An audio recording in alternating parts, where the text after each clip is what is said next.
Great. Hi, I'm Dr. Raymond Adamczyk of the Florida Anti-Aging Center.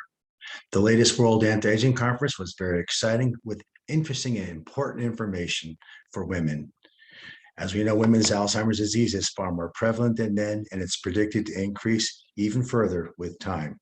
But there's a critical time period when levels start to drop around menopause, around age 50 in general. The symptoms get worse, and as the estrogen level drops, brain function starts to decline and Alzheimer's risk goes up. And if treatment is not initiated within the first 10 years, this decline of brain function becomes irreversible. If the treatment is started within the first 10 years, we can reverse or prevent that decline. So the warning sign is out there. The woman's brain is very dependent upon glucose, and estrogen is really necessary to maintain that glucose metabolism for brain function.